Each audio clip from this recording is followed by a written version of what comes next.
Buenas, ¿cómo están? Bienvenidos a su curso de estadística en línea. Hoy vamos a hablar sobre las medidas de tendencia central para datos no agrupados. Resulta que las medidas de tendencia central nos permiten esclarecer sobre cómo está conformado un grupo, un centro de unos datos. Entonces, vamos con la primera medida de tendencia central. La primera medida de tendencia central es la que conocemos como media o también la podemos conocer como promedio. Desde el punto de vista matemático, para su cálculo hay que hacer una división, ¿sí? Entonces tenemos un numerador que está formado por la suma de todos los elementos de ese conjunto de datos. Es decir, hay que sumar los elementos, ¿sí? Y tenemos un denominador.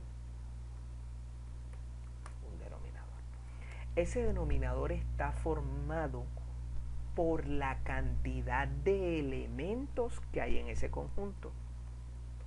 Cantidad de elementos. La media también es conocida como promedio y suele ser el valor más representativo que tiene un grupo de datos. Vamos a sus características. En este caso, para las medidas de tendencia central que vamos a trabajar, vamos a dividir sus características en ventajas y desventajas. La primera ventaja que tiene la media es que todo conjunto de datos tiene una media. La siguiente característica es que esa media es única. Cada conjunto de datos tiene una media, pero la media de cada conjunto de datos es única. Y la tercera es que para el cálculo de la media utilizamos todos los elementos de ese conjunto de datos. Si bien tiene unas ventajas, también tiene unas desventajas. La principal desventaja de la media son las colas. ¿Cómo así? Las colas son los datos o muy pequeños o muy grandes. Cuando en un conjunto de datos tenemos elementos muy pequeños y elementos muy grandes, estos elementos afectan el cálculo de la media y puede que no sea tan fiable si tenemos datos muy grandes o muy pequeños. Además de eso, también aparece que puede no estar. Esto quiere decir que al nosotros calcular una media o un promedio, puede que el dato resultante no esté dentro del grupo de datos. Complejo. Entre más grande sea nuestro grupo de datos, más extenso va a ser el cálculo de la media, a menos que utilicemos alguna herramienta, como puede ser una calculadora o una hoja de cálculo. Vamos a ver un ejemplo para la media. Vamos a suponer que un estudiante de octavo grado ha sacado las siguientes notas. Entonces, nuestro numerador lo hallamos sumando y vamos a sumar los siguientes elementos: 3, 5 y 3, 5, 7 y 5, 12 y 4, 16 y 4, 20. Entonces tenemos que nuestro numerador va a ser 20. ¿Cuántos elementos hay? Hay 1, 2, 3, 4 y 5 elementos. Entonces nuestro denominador es 5. ¿Sí? Nuestro denominador es 5. Luego entonces nuestra media va a ser lo siguiente: 20 sobre 5. Nuestra media es igual a 4.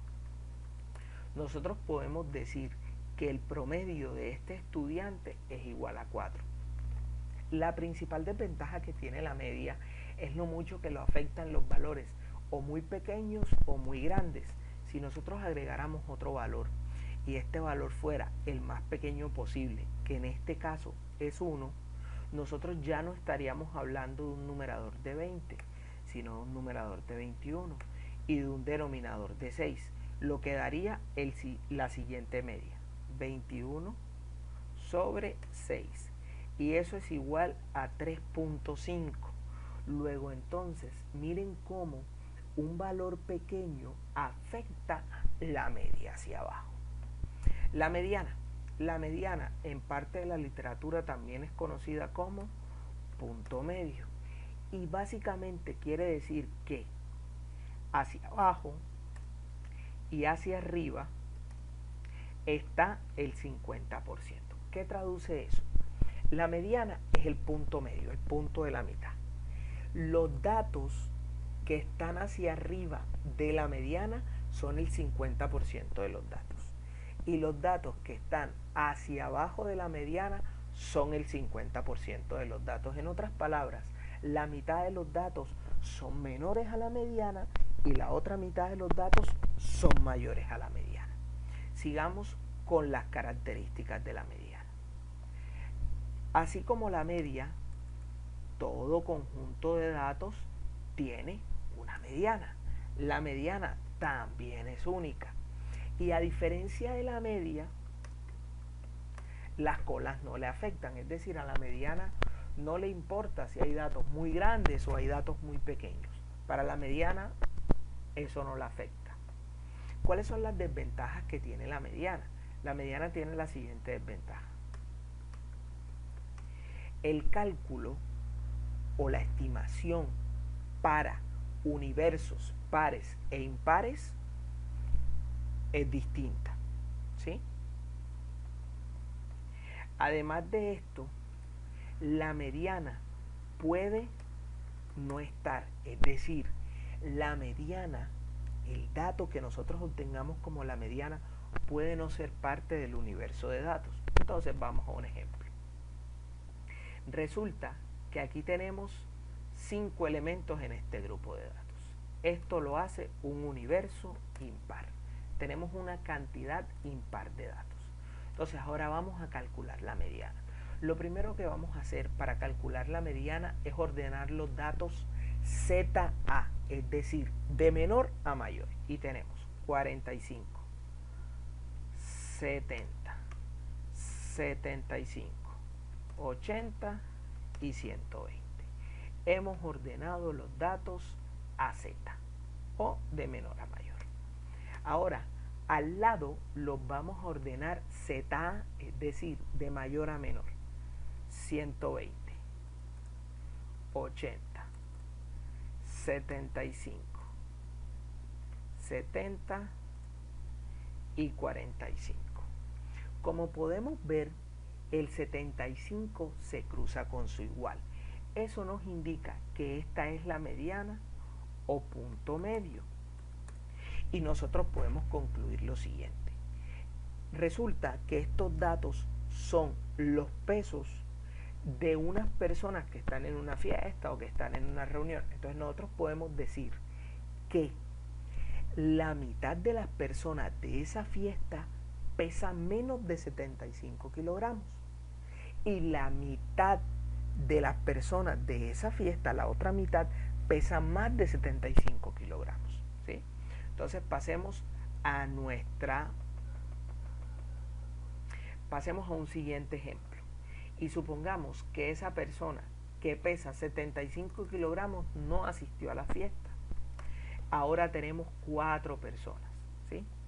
Eso lo hace un universo par. Seguimos el mismo procedimiento: 45, 70, 80 y 120.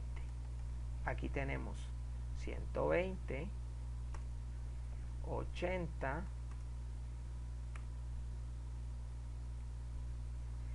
70 y 45. Llevamos los datos hacia la mitad y podemos ver al llevar los datos hacia la mitad que nos encontramos con lo siguiente: ninguna pareja coincide. Entonces, como ninguna pareja coincide porque tenemos un universo par, debemos tomar las dos parejas que se encuentren en el medio. En este caso, la que está conformada por 70 y 80. ¿Sí? Tenemos lo siguiente. Tenemos que tomar ambos datos, tanto el 70 como el 80. Y entre esos dos datos vamos a hacer un promedio. 70 y 80, 150.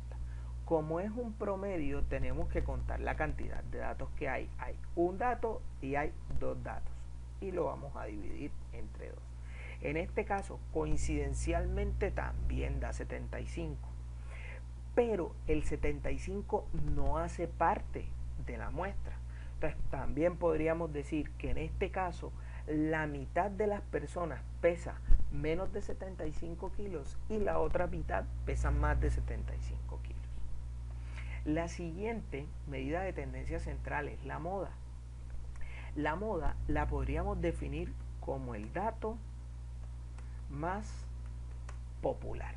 Resulta que la moda es muy utilizada tanto en estadística como en marketing porque es muy importante y es muy versátil. Esa versatilidad se la da su siguiente característica.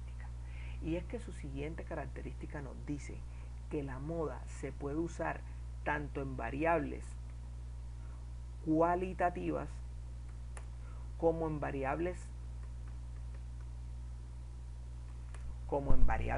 cuantitativas. En términos reales no requiere cálculo, por lo que es bastante sencillo. Sus desventajas están en que la moda puede no existir. ¿Por qué puede no existir? Porque de pronto ningún dato se repite. O porque simplemente su otra desventaja es que exista más de una. Y esto dificulta mucho su análisis. Vamos a un ejemplo. Resulta que hemos entrado a un salón de séptimo grado y hemos decidido preguntar cuál es el color favorito. Cuando nosotros hacemos un conteo de las frecuencias de cada uno de los colores, vemos que el color más votado es el azul. Entonces nosotros podemos decir que en ese salón de séptimo el azul es el color más popular. ¿Sí? Entonces se aplica para una variable cualitativa. También la podríamos aplicar para una variable cuantitativa. Hemos entrado a ese mismo salón de séptimo grado a preguntar las edades. Y hemos comprobado que 11 es la edad que más se repite. Entonces, es la edad más popular dentro de ese grado de séptimo. Entonces, podemos ver que la moda se aplica tanto para variables cuantitativas como cualitativas. Por hoy esto ha sido todo y nos veremos en un próximo video.